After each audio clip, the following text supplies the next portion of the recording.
everyone and welcome to a new Coach Dev Academy Lab Guide. I'm Corentin Guinez, driver for SimRC, and today we are on Portimao for the week 9 of the Falcon Tire Sports Car Challenge. As you can see, we're on wet conditions because there is quite a lot of chance actually to get some rain for that week. We're using the AMG GT4. As usual, first I go with the hot lap and then we see the different details you have to know, especially on the wet conditions on this lap guide. So yep, let's get started.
Alright everyone, so here we go for the lap around Portimao. So we just crossed the start finish line and then we are heading into turn 1. So very long first straight. So yeah, it's very important actually, but we'll see that later into the lap. That having a good run is in the last corner is massively important.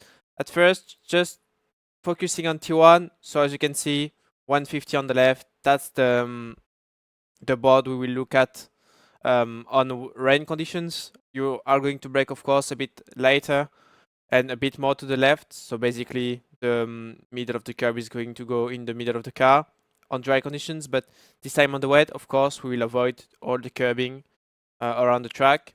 And yeah, we're just braking on the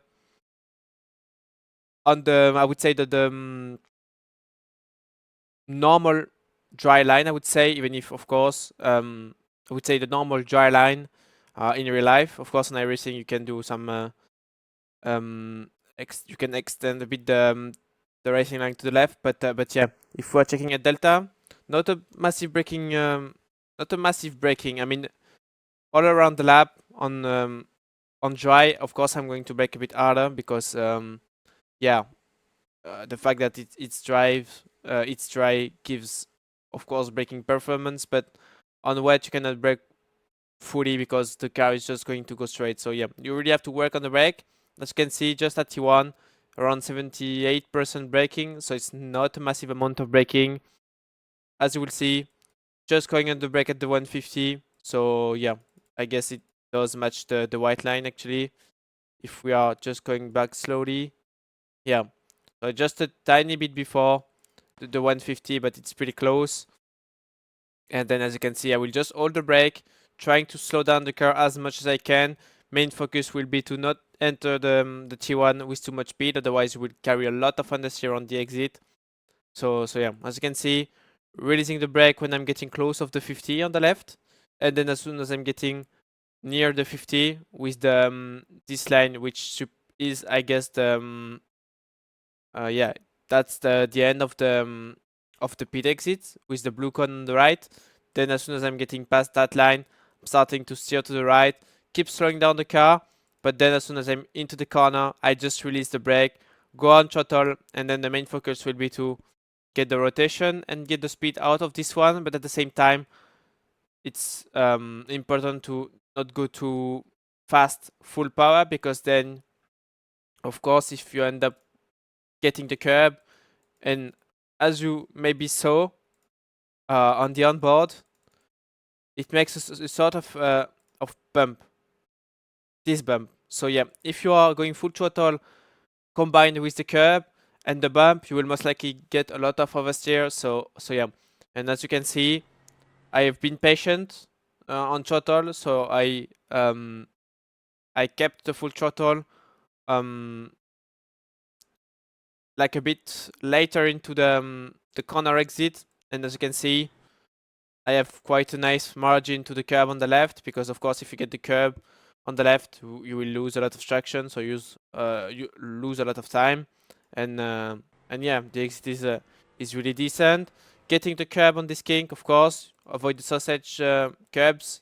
So yeah, like this one, especially the yellow ones. I mean, I guess they are yellow all around the track, but yeah, T1, of course, really difficult to get it perfect, but yeah, it's better to go maybe a bit wider than going too deep on the inside, and then get the big curb on the inside, because yeah, it makes the car just fly, and yeah, it puts you out of the ideal racing line. So yeah. So then flat out, getting this right-hander fully flat almost, just lifting when I'm in the middle of it to make sure I'm not going too wide actually out of this one, because then if I'm carrying too much speed, I end up on the curb. And like I said um, at the beginning of the lap, where we'll try to avoid all of the curbs around the lap, especially on wet conditions. So yeah, it doesn't matter. It doesn't matter if you do it on dry, even if it doesn't feel quite good. I think I don't know. I don't remember if this track has the 3D curbs, but yeah, it doesn't feel that good to brake on the curbs anyway around the track. So yeah, if you can avoid even on the dry, just make it, I think. Then, as you can see, off throttle, trying to make sure I'm not going too wide, and then as soon as the car is close to the white line, I would say. So this white line, when the car is, if you were drawing a line from left to right, actually you have the right line, the white line on the right side as well. If you draw a line between the two, then I would brake probably on that line. So yeah, as you can see on the brake, just trying to wait the car is straight. So I'm just tapping a bit the brake on that white line, and then once the car is straight, just going on the brake, trying to make sure I can slow down the car as much as I can. I think I just keep second for this one. I'm not sure if I'm dropping to first. Yeah, I'm just dropping to second. Actually, I'm not dropping um, to first, because actually out of this one you will have to short shift to first. So yeah, I just think you are losing too much speed by going down to first. And actually, maybe it was important to tell you, but yeah, first corner is a second gear corner on the wet. On the dry, I think I just dropped to third, but yeah, for second, I need to make sure I can slow down the car enough to go into T1. So yeah, I'm just going to second for T1. Second as well for turn 2. Then as you can see, just trying to make sure I can take it as tight as I can, because then I wanna make sure I can go quickly to the right, which is at the same time the place with less rubber, I guess. So then it means it's going to slide less. And yeah, I want to get to the right, because then I can just do like a sort of cutback to get an exit almost with the steering to the center pretty much. So yeah, as you can see, putting the car to the right, almost getting the curb, even if of course I don't take the curb. I try to make sure I can get as close as I can. So of course the main target is not to get 1 centimeter away from the white line. It's too much risk for nothing actually. So yeah, as you can see, on throttle, just lifting when I'm getting into the corner, but then once I'm on the apex, going full throttle, trying to make sure I can avoid the curb on the right. I've done it pretty well, I guess, this time. So yeah, just run a bit on the white line, but apart from that, it's a nice run out of this corner. Then we are heading into the hairpin, so you just stay on the right, and then as you can see, there is like a sort of you're on top of the crest, and then it looks like it's almost like, I don't know how to tell you that really, but yeah, it looks like the car gets almost flat from this point to this point. It's really tough to see it like that. That's the way I'm seeing the track. But yeah, from there, when I'm starting to release the throttle to there, the track feels almost flat. So yeah, it's really tough to show you this like that, because to be fair, it's even myself, it looks really it's just really small details. It's really tough to see it. Even sometimes I'm not even sure myself when I'm approaching the hairpin, but yeah, it looks like from there to there pretty much it's almost flat, and then it goes back down.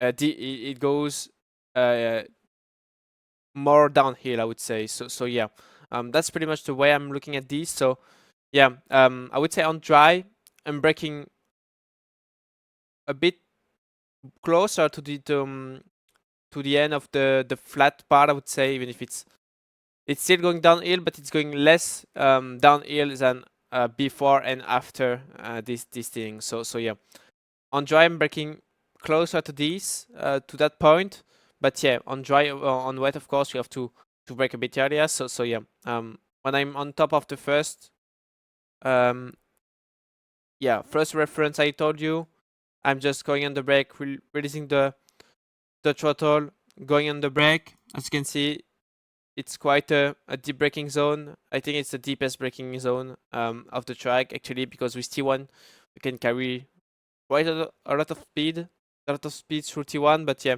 of course it's an hairpin, so you have to brake even more. So 83% peak braking, dropping down to first for this one. So as you can see, deep on the brake, trying to get the dry as well, maybe some standing water on the inside, so it's better to go, I think, a bit wider, so then you can just put a lot of steering angle as well on the entry and mid corner, but then you can open a lot quicker the steering and go and build up the momentum on throttle. So yeah, as you can see, down to first, just a lot of steering angle, then quickly open the steering and then full throttle on the exit, just trying to make sure I'm not running on the curb on the exit. Then you have this king, so you get close to the inside without going on the curb.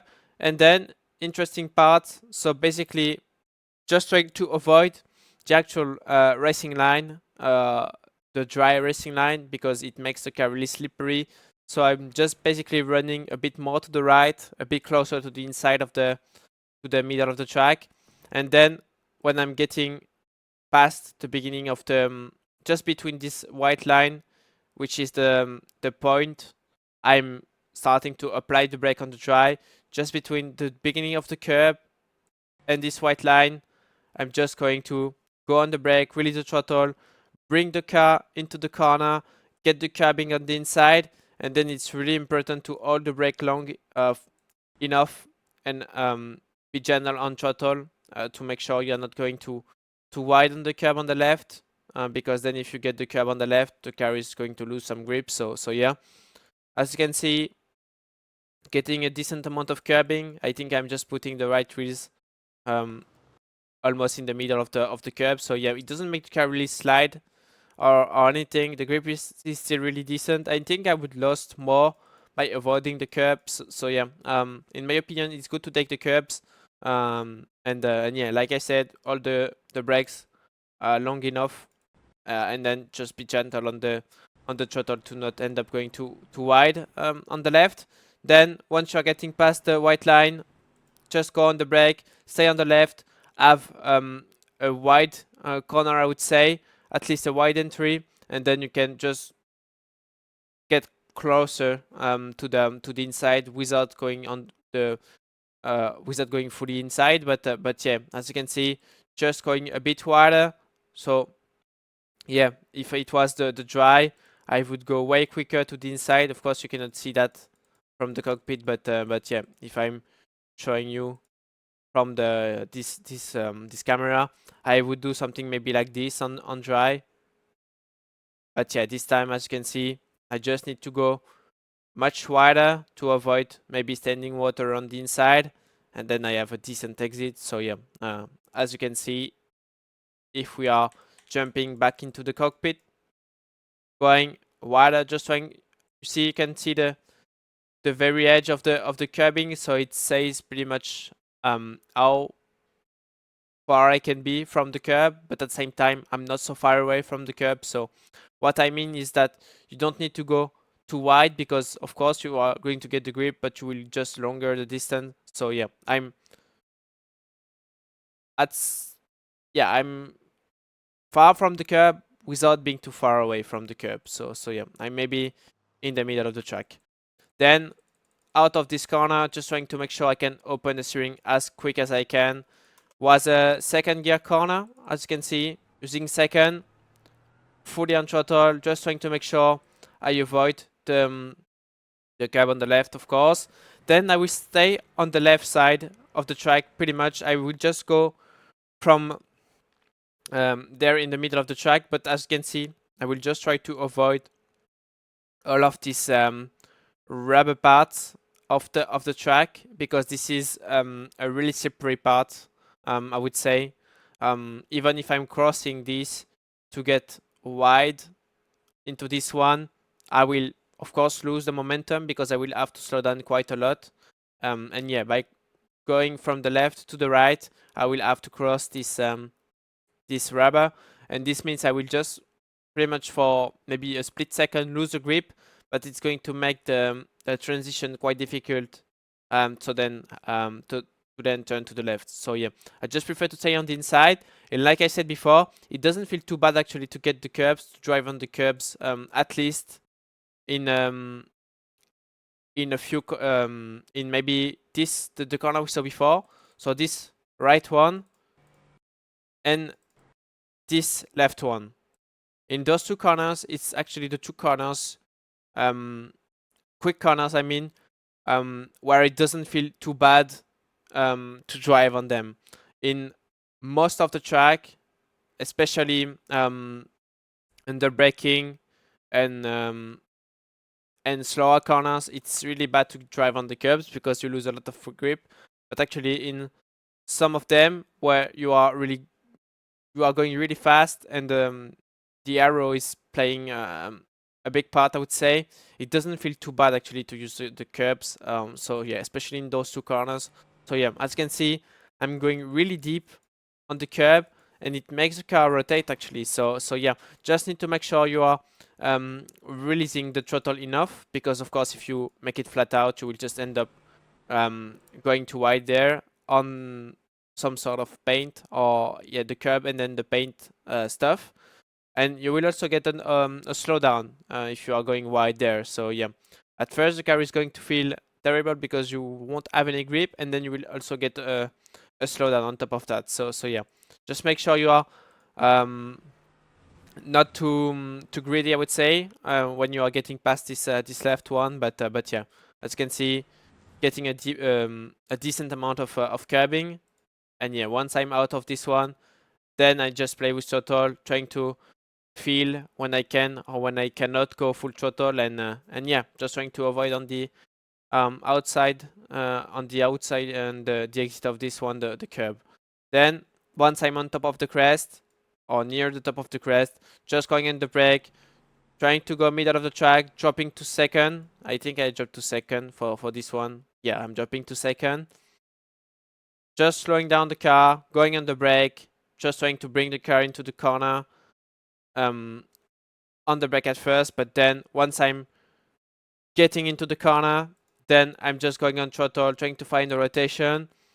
Quickly, I open quickly the steering on the exit, full throttle, and then you quickly have to move to the right. So as you can see, I'm just getting close to the curb on the right. I will just stay all the way to the right. I'm not going to go on the inside because I want the grip, and if I get into the rubber, then I will just understeer and then lose control and then end up most likely out of the track. So yeah, I just stay on the right half of the track, trying to get the grip out of the standing water and the rubber.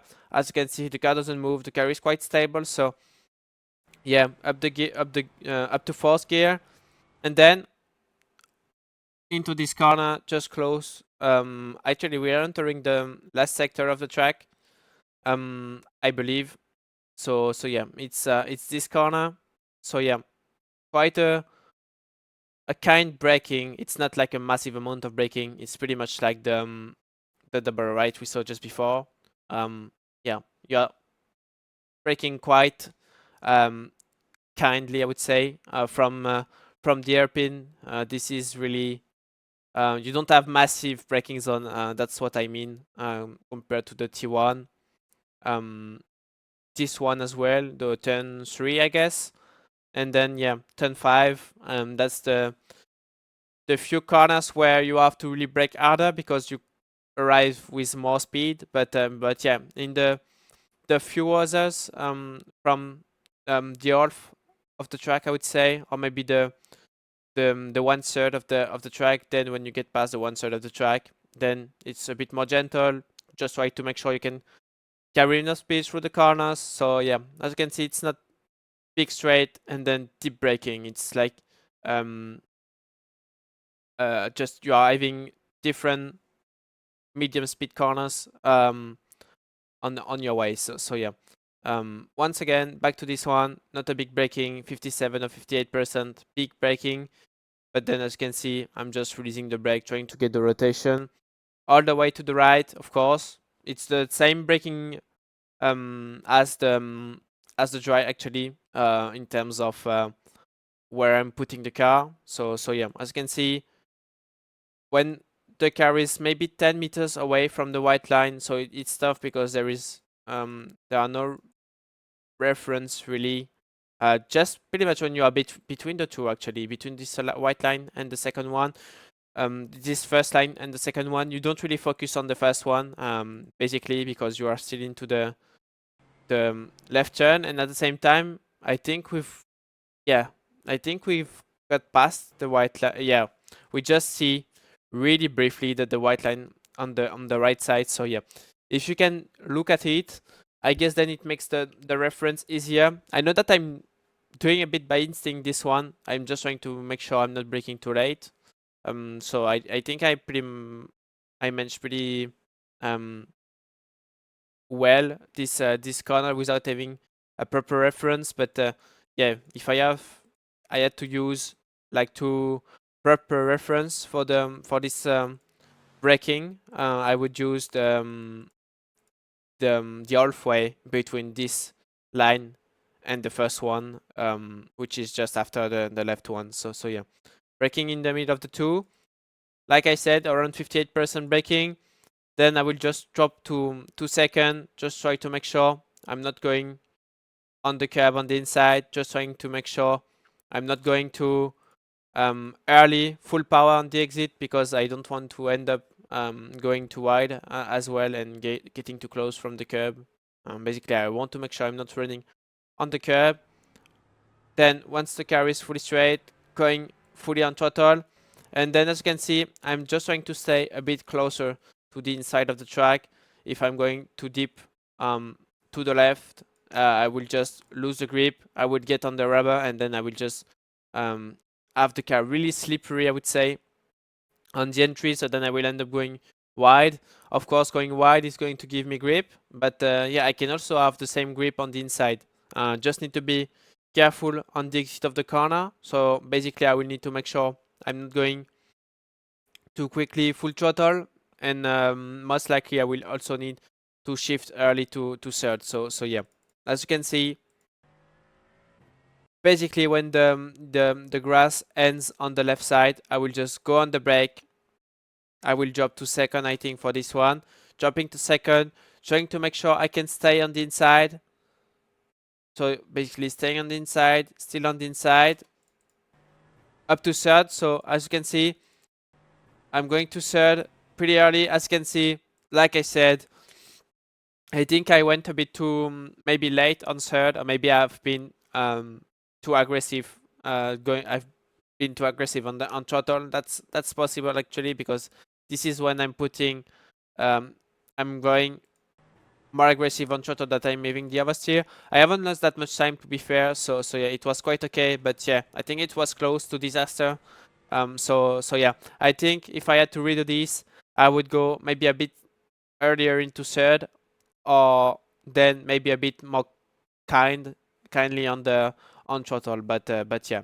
Anyway, lap was good, so yeah, I haven't lost that much time.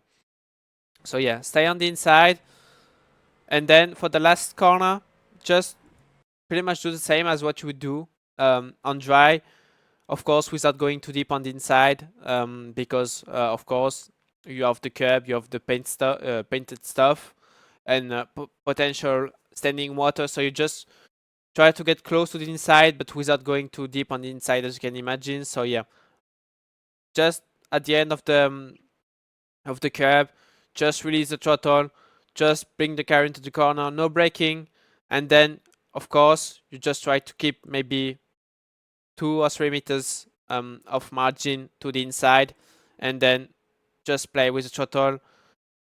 Of course, a bit of lift to make sure the car is not going too wide, but then once the car is settled and you have the right line, just go full throttle.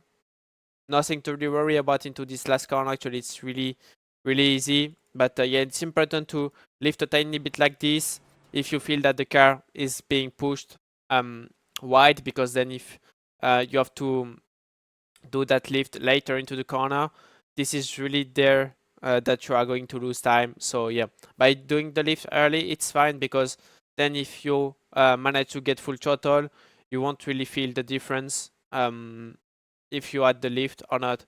But then if you are going full throttle on the entry, and then you have to do a really last minute or last second or last split second lift or braking, then you are really going to feel the pain of doing that. You will see the lap time falling, and you are going to lose time. So yeah, it's important to do that small lift into the corner, so then you can go full throttle and then just have the run to the start finish line.